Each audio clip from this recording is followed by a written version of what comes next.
And what does Ammon do? Everything his father Manasseh tried to tear down, he re-erected. Verse 22, he did evil in the sight of the Lord as his father Manasseh had done, and Ammon sacrificed all the carved images which his father Manasseh had made and served them. Watch what you make. All right, fathers, men, you better watch what you're making. Watch what you're building. Watch what you're giving yourself to, what you're preoccupied with, because what you do, you are erecting a monument that your children are going to worship to. And so Ammon comes and he worships at these idols that his father had erected. But he never humbled himself like his dad did. And Ammon trespassed even more.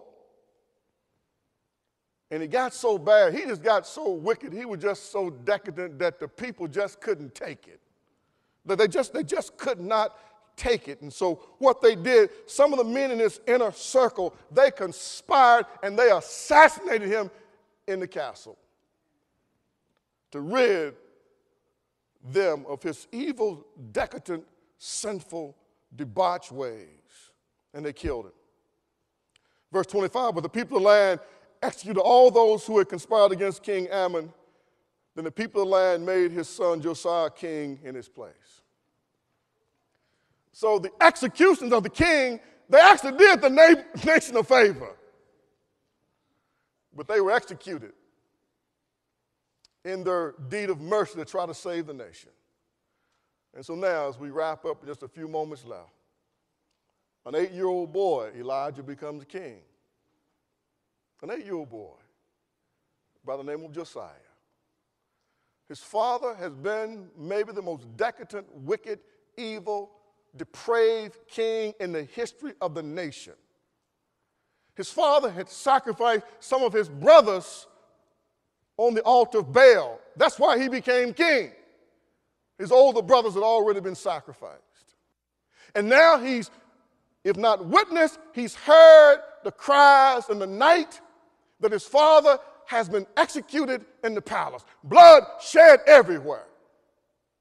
And you can only conclude there's no hope for him. He's going to be psychologically deranged. He's going to be a David Koresh. He's going to be a son of Sam. He's going to be a serial killer. He has every reason to justify the fact I'm mentally unbalanced and unstable. My father was a nut, a raging maniac. My grandfather was a raging maniac. My genetic DNA just got me off the hook. Put me on some medication. Put me on some Ritalin. Give me something, because I'm just plumb crazy. I'm not to hurt somebody up in here.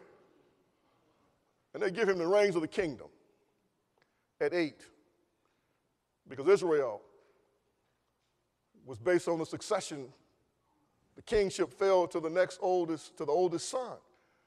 It was a monarch, absolute. So Josiah becomes king. But verse 2 is the turning point. It is a turning point. It's like the but in Ephesians when it says that we were bullseyes for God's judgment, but God, who is rich in mercy toward us. That's what you find in 2 Chronicles 34, verse 2.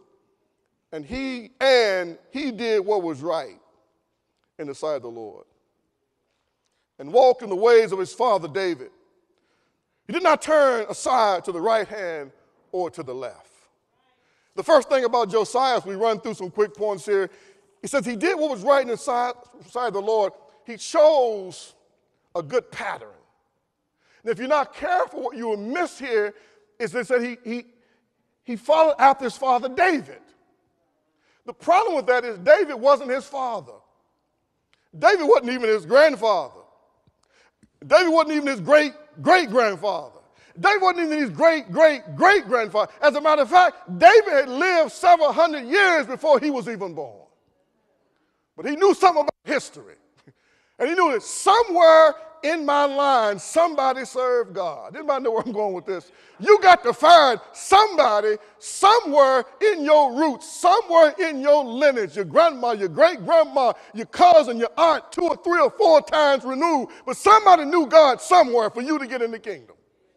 God heard somebody's cry who had you in mind. So Josiah went back and he said, my father David, that great patriot, that great king of all, man after God's own heart, he called on God and cried out to God, and God helped him. So he patterned himself after his father David.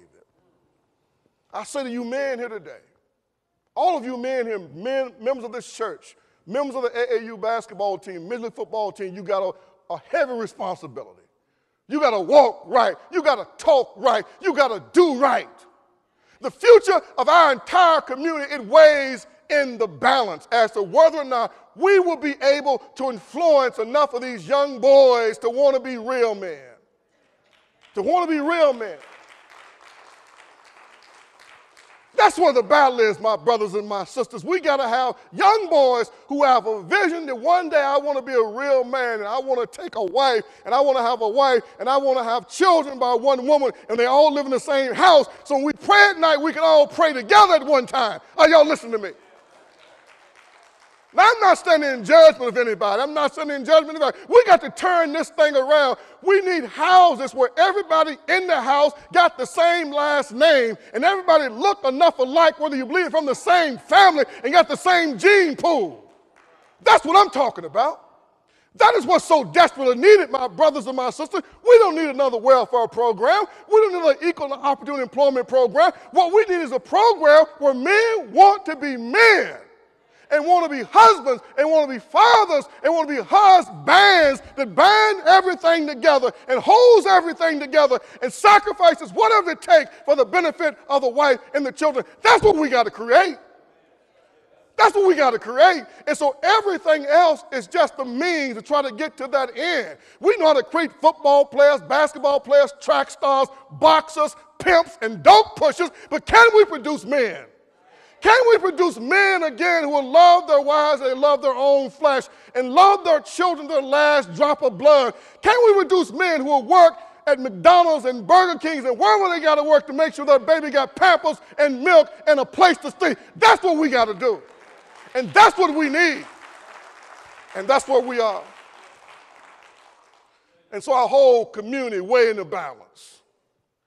And this nation weighs in the balance. This nation has never been a great nation where it didn't have men who just wanted to be a man, who wanted to be a husband, who wanted to be a father. That's what it means to be a man biblically, to be a husband, to be a father. And if for some reason you end up not being a husband, if you made children, you still are a father. You're still our father. I get tired of guys coming to me. I try to hire a guy to do some work. He didn't want to do the work because he said, well, they're going to take out child support. I said, I took care of my 5. Why can't you take care of yours? Why do you get a pass? You mean to tell me you're not going to work? You'll let your children go without? You won't work because the child support people are going to take out child support to feed the babies that you brought into your world. You're a sorry human being. It doesn't get any sorrier than that. And we got to tell people, there's no more sorry people on the planet than men who will not try to take care of their children. You can't get any lower than that. I don't care what you're driving and what you're wearing and where you live. If you won't take care of your children, you are a sorry human being. They need you. They need you. They're the most vulnerable people on the planet. They're not like the senior citizen. At least the senior citizen can vote. And the senior citizen, they vote too. When the seniors speak, all the politicians listen. The seniors, they watching the TV and they watching the news and they reading the newspaper. So when the silver hairs show up in the legislature, all the legislators, they show up. They listen to the seniors, you see. But who listens to the children? Nobody. That's what daddies are for. That's what the men are for, to fight for the children who otherwise don't have a voice. Well, Josiah was 8. He didn't make no excuses. He didn't make no excuse for his situation. It doesn't matter how you came to this world. I said it before, I said it again. It doesn't matter you came to this world in wedlock, out of wedlock, side lock, padlock, on the back of the bus, on the back of the pickup truck, under the bridge. It don't matter. Thank God that you're here. Thank God that your mother had enough moral integrity that she didn't abort you on an abortion table in a backroom clinic somewhere. Thank God that she carried you for 9 months, let you gestate there, and then delivered you into this world. Thank God for that. Thank God for the gift of life that he's given to you.